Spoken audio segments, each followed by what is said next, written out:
Campus में सिर्फ दिन और रात गुजार रहा हूँ। मैं कैंपस में अपने कलम को रोक चुका हूँ, अपनी ज़बानों को सिल चुका हूँ।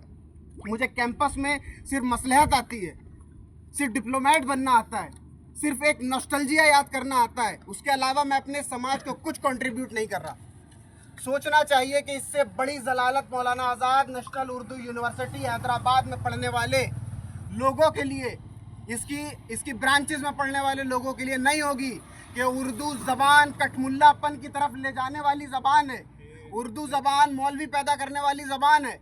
इसी ज़बान की बुनियाद पर मैं डिग्री लेकर के एक नौकरी हासिल करूँगा और फिर मैं समाज में ऐसा हो जाऊँगा जैसे मेरा वजूद ही नहीं है, मैं एग्जिस्ट ही नहीं करता। इसी उर्दू पर आप देखेंगे बड़े बड़े इदारे चल रहे हैं। मैं नाम नहीं कोट करना चाहूँगा, लेकिन आज कोट करूँगा। रेख्ता फाउंडेशन का नाम सबने सुना होगा, सब देखते होंगे। उसके नाम पर रोटी बनाई जाती है, उर्दू का जश्न मनाया जाता है, लेकिन उसके जिम्मेदारान खामोश हैं। उर्दू के सरकारी इदारे चलने वाले आज खामोश हैं। उर्दू के नाम पर चलने वाली यूनिवर्सिटीज़ खामोश हैं। उर्दू डिपार्टमेंट में पढ़ाने वाले असातिज़ा खामोश हैं। उर्दू को अपना कैरियर ऑप्ट करने वाले स्टूडेंट खामोश हैं। उर्दू के लिए अखबारों में लिखने वाले आर्टिकल जर्नलिस्ट खामोश हैं। हम किस तरह अपनी मादरी ज़बान को सेलिब्रेट कर रहे हैं। इसी कैंपस में पिछले साल असातिज़ा ने उर्दू वॉक की थी।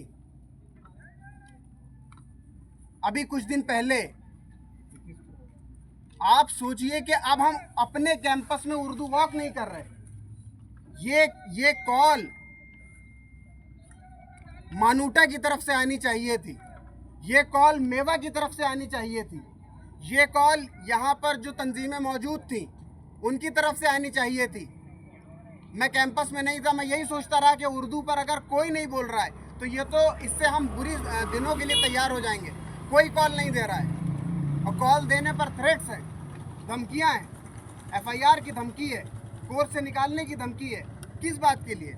सिर्फ इस बात के लिए कि जो मेरी मादरी ज़बान है मैं उसकी हिफाजत के लिए एक जुमला बोल रहा हूँ। इस बात पे तुम मेरी डिग्री रोक दोगे।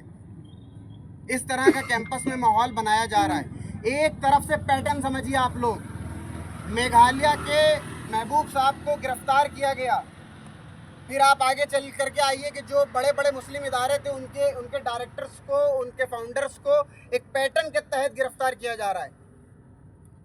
और हम तमाशाई के तौर पर अगर खड़े हैं तो शायद कि जिन लोगों ने हमारे लिए कुर्बानियाँ दी थी हम उनको ज़रा भी उनको याद नहीं कर रहे, उनके सेक्रीफाइसेस को हम एक्नॉलेज नहीं कर रहे और उनके काम पर हम पानी फेर रहे हैं। हमें गैरों से क्यों उम्मीद होनी चाहिए कि लोग निकल करके आएंगे और बात करेंगे? उर्दू पर बात करने के लिए, उर्दू की हिफाजत के लिए, उसके फ़रोग़ के लिए उर्दू यूनिवर्सिटी के तालिब सबसे आगे बढ़ करके आएंगे और बात करेंगे, लेकिन नहीं हो रही है। और अगर नहीं हो रही है तो शायद कि मैं प्रेडिक्ट कर दूं कि आप इससे बड़ा जुमला सुनने के लिए ये तैयार अब रहिएगा कि उर्दू से तालीम हासिल करने वाले लोग जो होते हैं वो नाअहल होते हैं, उनको किसी तरह की सरकारी नौकरी में हम नहीं देंगे। हो सकता है आप वहाँ बस आप शॉक्ड हो जाएंगे या ये कह दिया जाए कि आप लोग तो बहुत दकियानूस होते हैं। हम क्या करेंगे कि आओ कोई आओ और हमारे हक़ में बात करो? नहीं, कोई आकर के बात नहीं करता है। अपने हिस्से की लड़ाई खुद लड़नी होती है और आगे बढ़ करके लड़नी होती है। तो इन चीज़ों को समझने की ज़रूरत है। हमेशा मैंने ये कहा है इस कैंपस में कि लोग कम हो या ज़्यादा, हम जब कॉल देते हैं ये एक याद दहानी है, ये एक याद दहानी है, ये एक ज़िक्र है अपने आप को बताने का कि हम क्या हैं और हम क्यों ये कॉल दे रहे हैं। हमारे कॉल देने से होगा क्या? मेरे अपने साथी कहते हैं आप क्या कर लेंगे? कोई फ़र्क पड़ेगा? बिल्कुल पड़ेगा। यहाँ पर खड़े हुए ये 30 लोग, इस बात का वाज़ेह सबूत है कि पढ़ने वाले अदर 3000 लोगों से हम अलग हैं।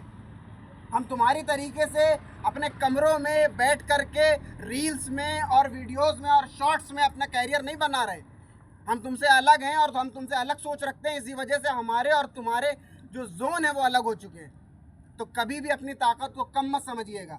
जब भी सच की आवाज़ उठी है, हक़ की आवाज़ उठी है, अच्छेपन की आवाज़ उठी है, वो कम ही लोगों ने दी है। और कुरान कहता है कम मिन फ़ियतिन क़लीलतिन गलबत फ़ियतन कसीरतन बिइज़्निल्लाह।